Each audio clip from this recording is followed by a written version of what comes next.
This is my viva voce for week 25. The question is, in what ways did the conservative revolution of the 1980s play out? We tend to focus on the revolutionary changes which shaped the 60s and the 70s. However, the following decade, the 80s, was in many ways even more revolutionary, as it sought to bring about a return to normalcy by bringing together various parts of conservatism. So the conservative revolution of the 80s affected politics, culture, and just relationships within society. So firstly, conservative movements were unified politically in the 1980s. So following World War II, throughout the 50s and the 60s, and sort of moving into the 70s, politics in America was largely centrist. Eisenhower and Kennedy are very good representations of this. Sort of the fear of imminent nuclear destruction sort of unites everybody. So during this period, you have liberal Republicans and you have conservative Democrats. So Jimmy Carter is sort of the end of this centrist era. He's the last evangelical Democrat. And he's sort of the last of this era because during the 1970s, several issues were breaking apart the parties as they were then known. So some of these issues were war. Vietnam was very divisive, and so people were split into the Hawks, who wanted America to be very involved in the war, and the Doves, who did not want them in the war. And also abortion was splitting the parties. So Jimmy Carter was a fairly weak president overall. Interestingly, he, part of his campaign, not really, but sort of, was releasing any UFO documents that the government had and was not releasing. He also claims that a wild bunny attacked him while he was fishing. He had to fend for himself by hitting the bunny on the head with his paddle. So overall, he was a pretty nice president. He allowed Shah Muhammad to get treated for cancer by Mayo Clinic. And so when Shah Muhammad came back to the US, he kind of allowed Ayatollah Khomeini to seize power in Iran. So this leads to an oil embargo, for one, as the conservative Muslims take power in Iran. So during the oil embargo, there's fuel shortages in the U.S., and so Jimmy Carter tells everyone to put on a sweater if they're cold. And so when Khomeini was taking over in Iran, they also took lots of hostages at the U.S. Embassy, and they were just held throughout the rest of Carter's presidency. So then people basically lose trust in Carter and in the liberal way of doing things. And people turn to the more conservative Ronald Reagan. And just to show the sort of the change in attitudes between, or the change in how people perceived Carter and Reagan, when Reagan came into office, the people at the embassy were immediately released, and they begged them that that Reagan wouldn't bomb them, basically. Right. So we have a turn towards conservatism in politics. William F. Buckley Jr. is a big political conservative figure. He is sort of an orchestrator of conservative consolidation. So Buckley was homeschooled, he was from a large Irish family, and he believed in the absoluteness of political truth, sort of coming from God and from our ancestors. So Buckley said, "A conservative is someone who stands athwart history yelling stop at a time when no one is inclined to do so, or to have much patience with those who so urge it. So Buckley hosted the talk show Firing Line, which would be an hour-long discussion between two academics or politicians. He also wrote for the National Review, which was a conservative magazine, or maybe it was a newspaper, I'm not sure, but he procrastinated a lot and wrote his articles on the way to the office every morning. So the National Review was a place where conservatives of many different backgrounds, many different types of conservatives could come together. So we have neoconservatives, which these are the hawks and the anti-communist left.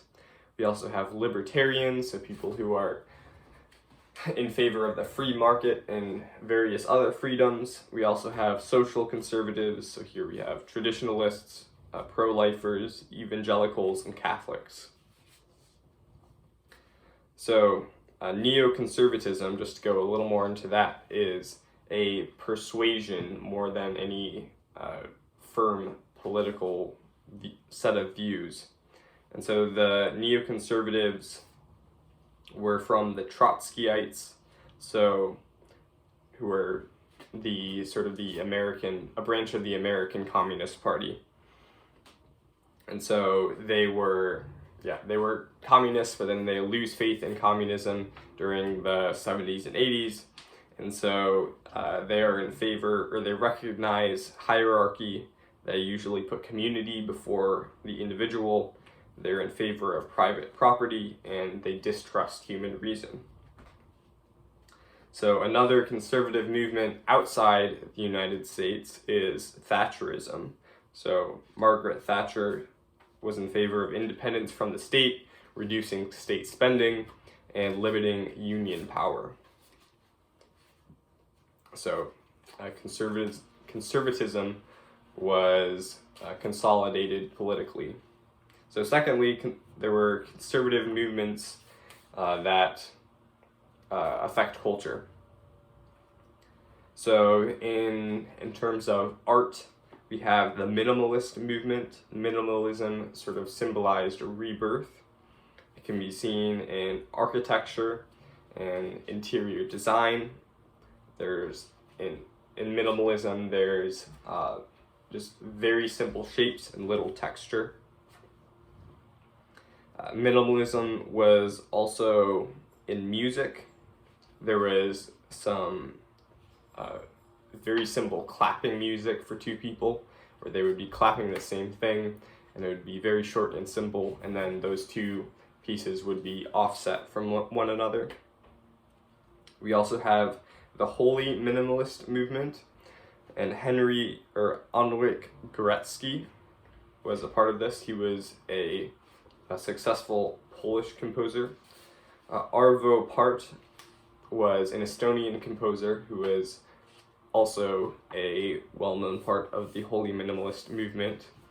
According to the slides, he is the most, or how is it phrased, the most performed living composer as of several years ago. So he wrote Spiegel und Spiegel, and his special technique, or his way of composing music, is known as tintinnabulism, which comes from the Latin for bell. And it's very simple and beautiful. So other conservative figures in culture are Leo Strauss from the University of Chicago, who thought that a liberal society led to questioning all values, including the values upon which that society is based. So he supported just creating the American myth, sort of a fairy tale, and basing a life around that. So yes, he was in favor of strong absolute cultural truths. Alan Bloom was another conservative figure in culture. He critiqued the values of openness and tolerance in the university in his book, The Closing of the American Mind. John D. Levinson writes that Bloom's central claim was that the university, its curriculum, its professors, and most importantly to him, its students, suffered first and foremost from the lack of any conception of truth, and were thus enmeshed in a deep and self-destructive cultural relativism. So Bloom's life was depicted fictionally in the book Revelstein by Saul Bellow. Yes, so there was a conservative movement within culture. So thirdly, the world became more conservative just relationally. So yuppie culture was a part of this. Yuppie culture is a term for the young urban professionals in Wall Street in the 80s. So they were a reaction against their parents' hippie culture. So the yuppies were into making money and working hard and driving fancy cars. And Donald Trump is a part of this movement. And the show Family Ties depicts this yuppie culture. In the show, Michael J. Fox says, "A tax is a terrible, hairy, liberal monster with big teeth, and the only thing that can stop the terrible tax monster is a Republican." So, very conservative.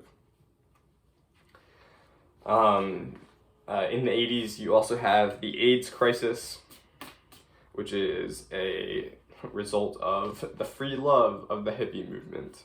And so, gay marriage is, although we would not think of it as such, it is a conservative response to the AIDS crisis.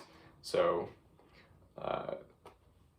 sort of the people realizing that, oh yeah, maybe marriage, maybe monogamy is a reasonable way of doing things, and that's how people are supposed to be.